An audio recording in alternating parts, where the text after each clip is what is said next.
glory to the mountain. Sing glory to the sea. Sing glory to the mountain. Sing glory, glory be. Rise up like the sun above you and bless this sacred place. With hearts and hands together, we'll keep her body safe. Sing glory to the mountain. Sing glory to the sea. Sing glory to the mountain. Sing glory, glory be.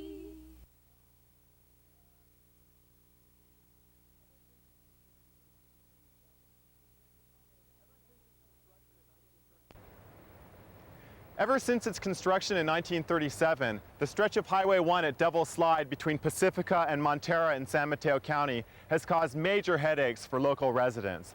Just about every 10 years during heavy rains, the roadbed sinks and is closed to traffic. In response, Caltrans has insisted on a single solution, a huge freeway bypass that would carve through Montara Mountain and bisect McNee Ranch State Park. It was part of Caltrans's plan in the 60s to build a freeway down the coast from San Francisco all the way to San Luis Obispo.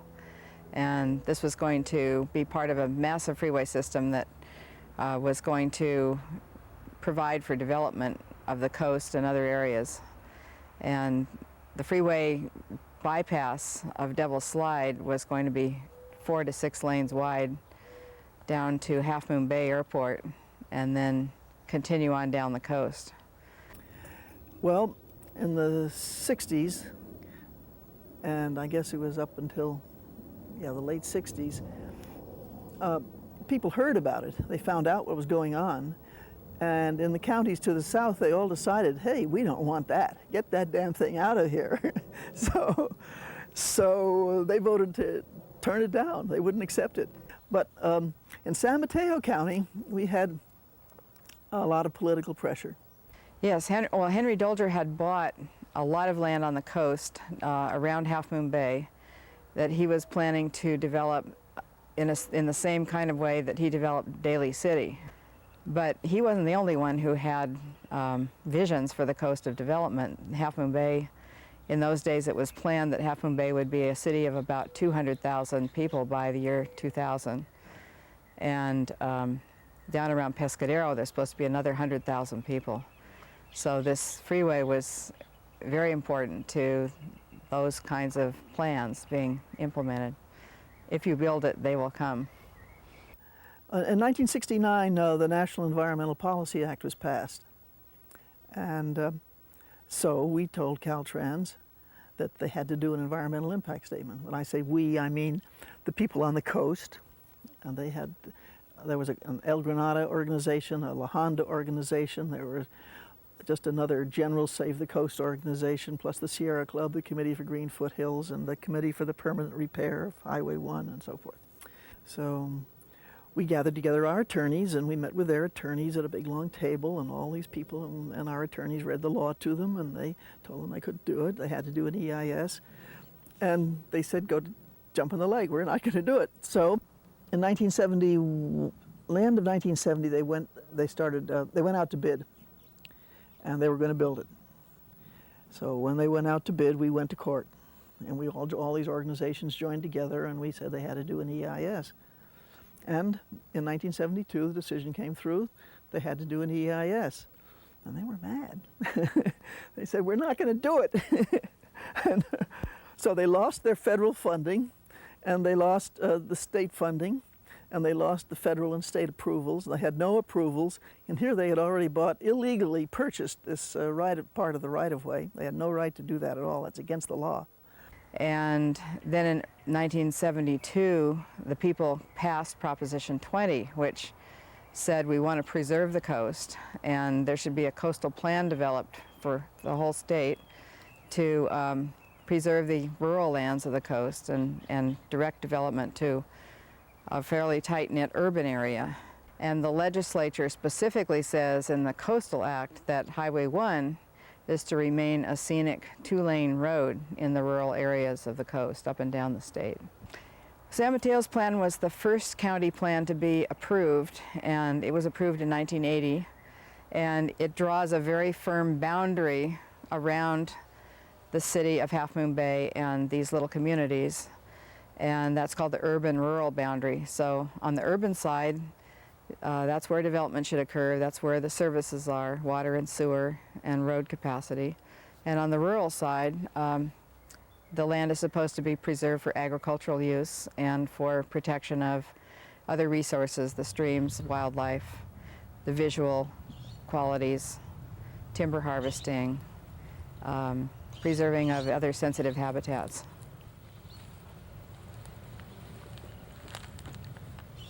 Things were pretty quiet at Devil's Slide throughout the rest of the 1970s, but everyone knew it was just a matter of time before nature once again played her hand.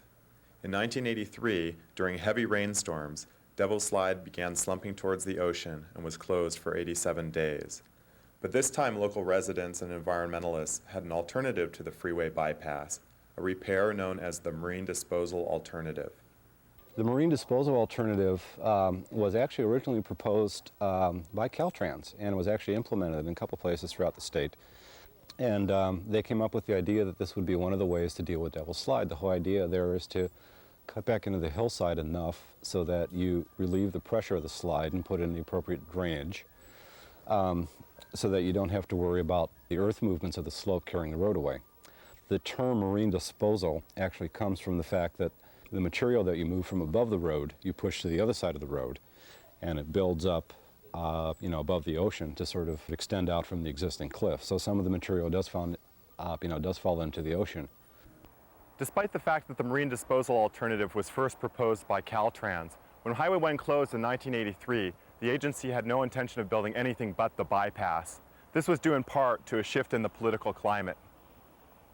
I guess it was 1982, shortly after I had started this project, the Devil's Slide project as the environmental coordinator, there was a significant change within the organization with the election of George Drekmeier.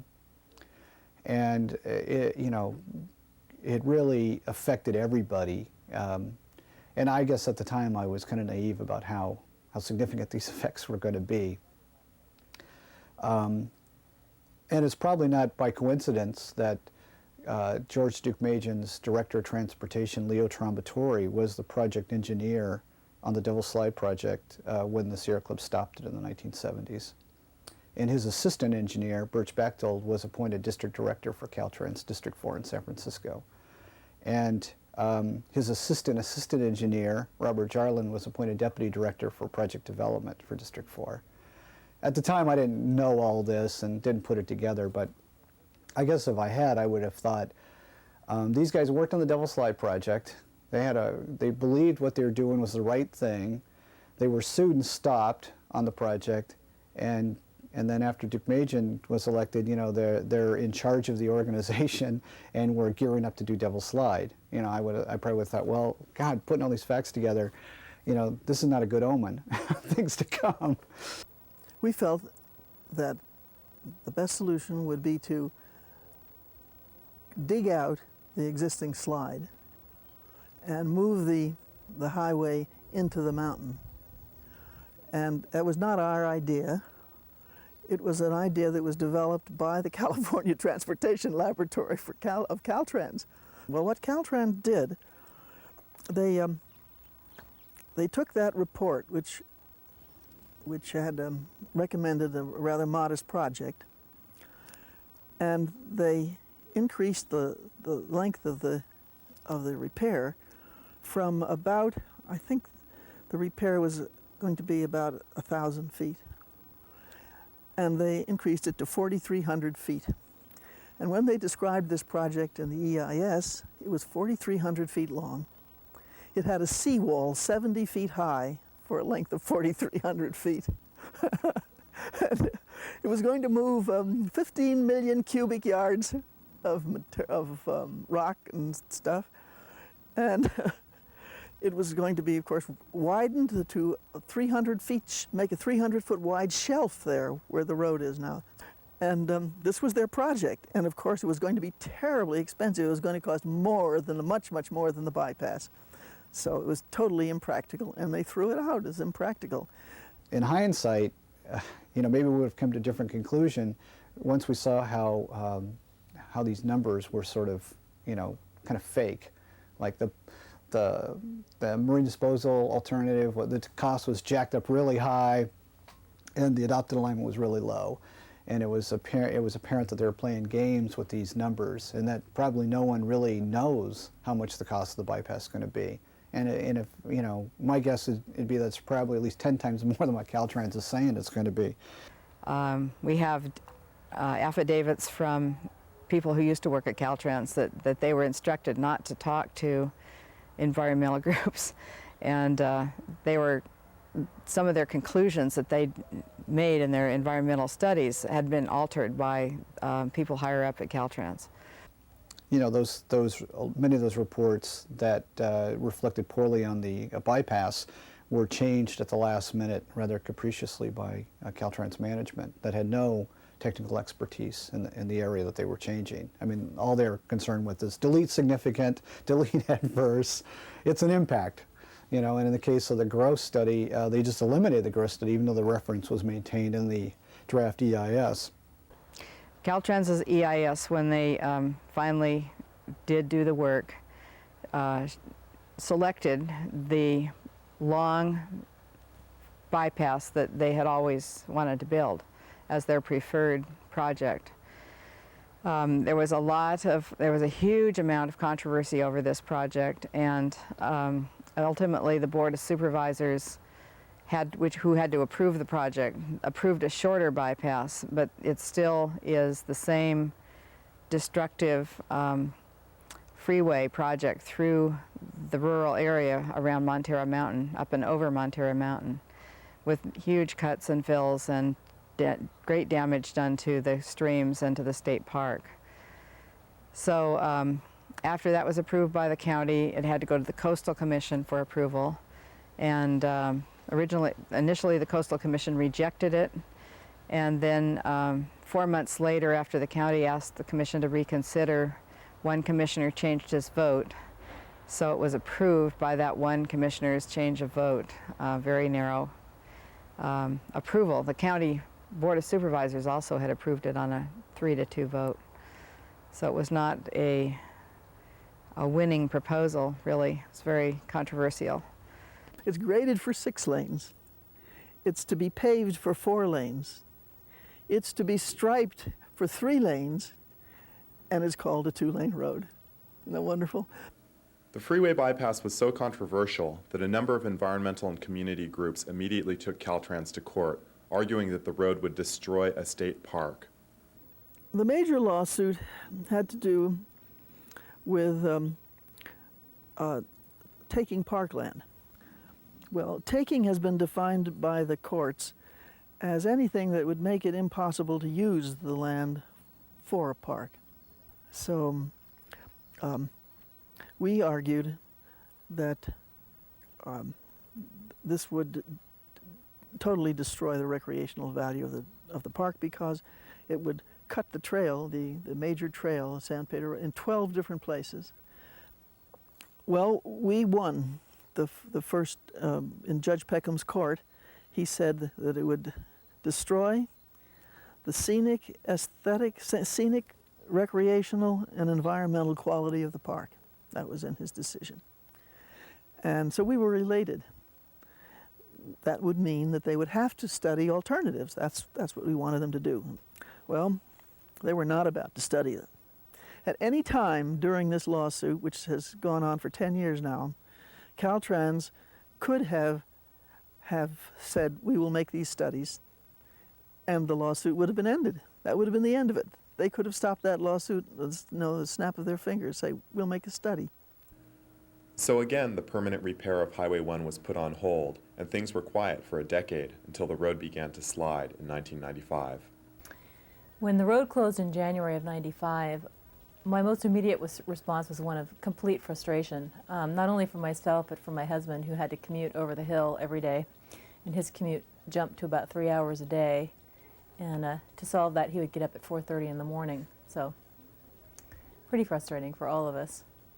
In general, what the closure was about was Caltrans' effort to do what it has always done in the past when the road closed, and that would be to secure emergency funds and promote construction of the alternative which they preferred, which was the highway bypass of Devil's Slide. Historically, we have documents going back to 1961 that lay out precisely that approach. Wait until there's a road closure, go after the emergency funds at that time. That happened in 1983 when Tom Lantos came out and was told by the head of Caltrans in public testimony that the best they could do with that road is open it for traffic in one direction with flagmen. And then in 83 or in 84, as a result of that, he secured emergency funds, $50 million for the repair, reconstruction of Highway 1. And they immediately went about the business of transferring those funds over to the project which they preferred, which was a 4-lane highway bypass of Devil's Slide. The bypass project is still essentially, construction-wise, the equivalent of building a 6-lane freeway over Montara Mountain and through the middle of McNee Ranch State Park. A roadbed excavation is at a minimum 76 feet wide and up to 100 feet wide in places. And it's going through the only remaining large undisturbed natural habitat that's on the San Mateo Coast. And because of its position on the San Mateo Coast, which is sort of one of the transition areas between northern and southern California, there's plant and animal communities on that mountain that exist really no place else in the entire world. And this freeway would plow right through the middle of them and basically disrupt them. I'd say that the mountain is under a pending sentence of death from the State Department of Transportation. They want to put a 4-lane bypass right through the heart of the mountain and the heart of the state park in which we're located right now. They want to do this in order to open up the coast for runaway development, and it will be an absolute disaster for the mountain, for the park, for the coast. They're going to utilize 17 major fills up to 300 feet tall, 16 major cuts up to 250 feet deep. It is just exactly the sort of dinosaur road that we freely built back in the 50s and 60s, but which we can no longer afford for both monetary and environmental reasons. The existing environmental impact statement for the bypass was finalized in 1986, and because more than 3 years had passed, there was a federal requirement that be reevaluated. We believed that, and still do believe, that there are many situations that have changed that need to be reflected in that document, not the least of which is the fact that the Monterey Bay Marine Sanctuary had come into effect, and that there was new information on debris flow probability.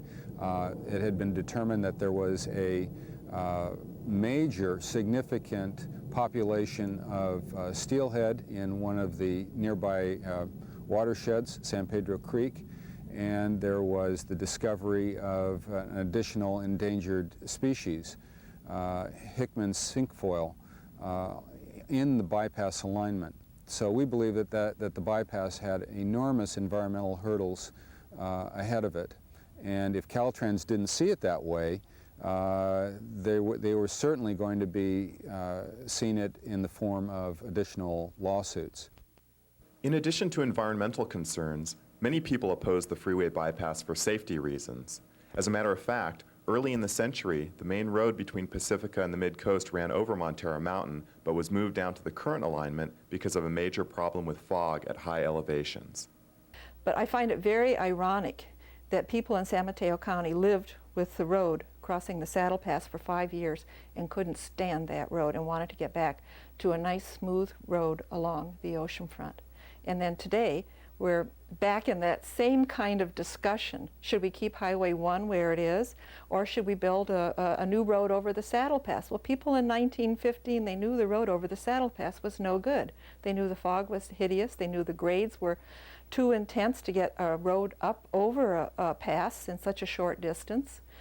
And in 1915, people made a decision that they wanted to stay along the ocean bluffs where it was out of the fog, flat and curve-free. The 1995 road closure unleashed deep-seated emotions over the permanent repair of Highway 1. Attempting to avoid a stalemate, County Supervisors Ted Lempert and Ruben Barales pulled together an independent panel of geologists and engineers to take an objective look at Devil's Slide. So we assembled a group of experts from universities in the Bay Area and other engineering and geological experts together to have them spend some time looking at the site, looking at documents that they could get access to so they could help us flesh out some of the alternatives.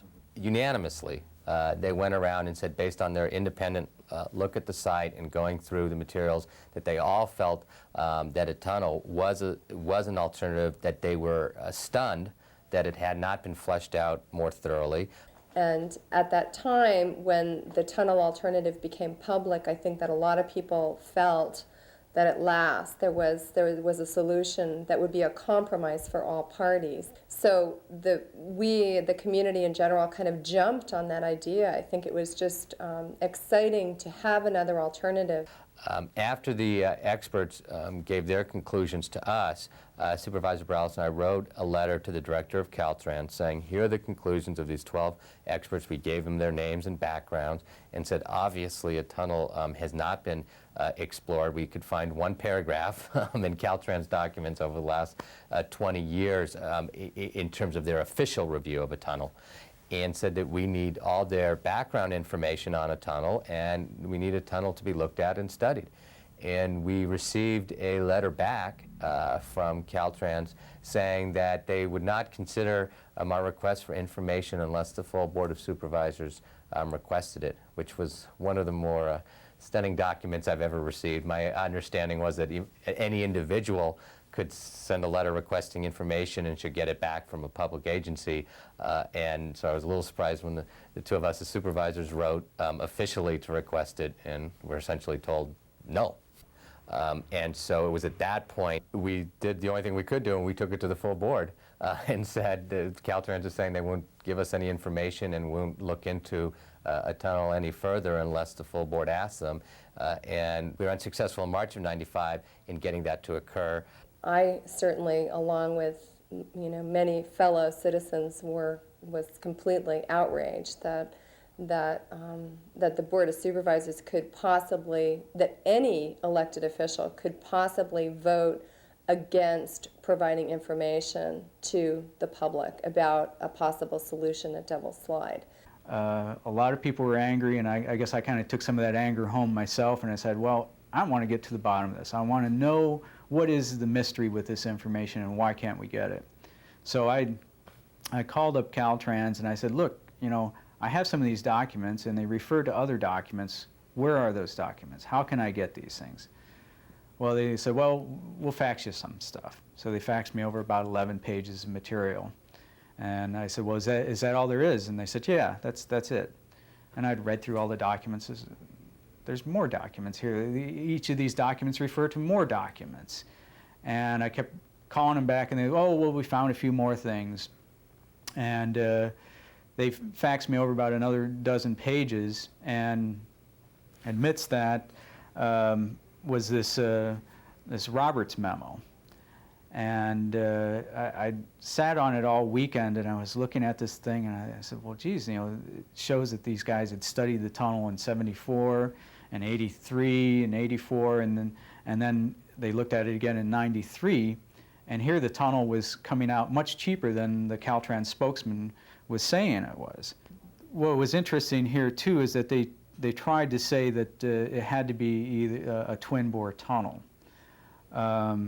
And in this, what Roberts states is, if the purpose of the project is to bypass the slide and not to increase the current highway capacity, then alternative number 1 should be selected, a 2-lane single-bore tunnel.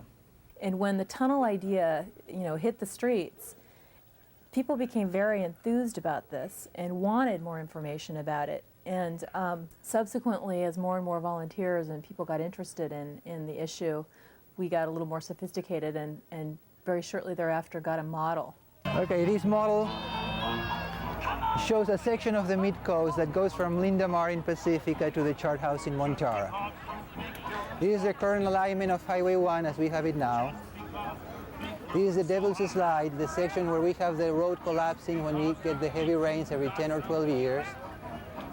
And these are the two projects that have been devised to solve this problem here.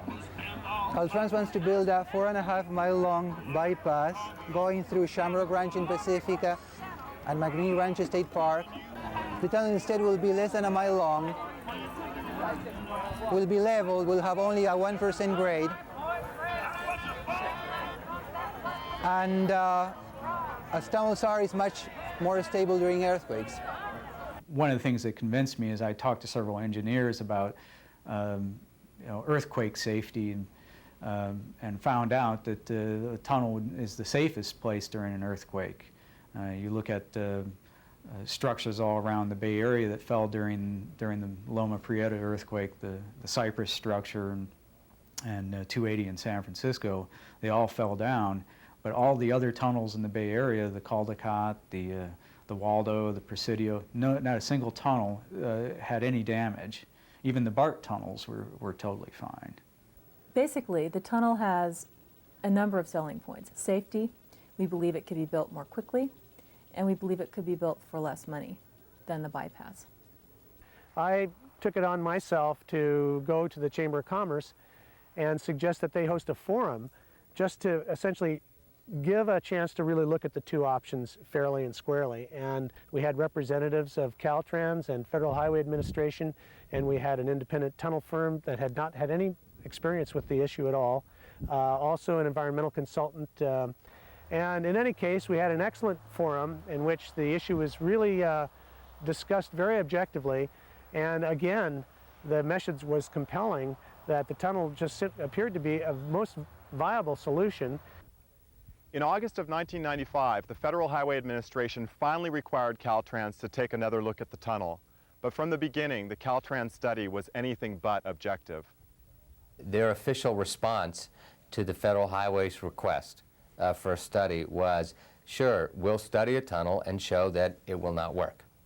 And that official response was so, I don't need to say it, ludicrous to even strong bypass supporters that they realized that the agency had really lost its sense of what a public agency should be, and that is representing the public, and instead had their own agenda.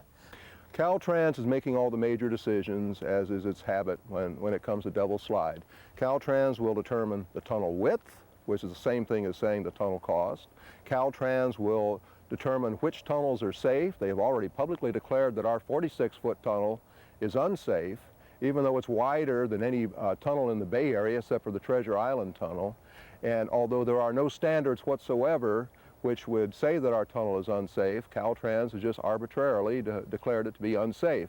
What we anticipate at this point is that they will inflate the cost of the tunnel well beyond what the current cost of the bypass is.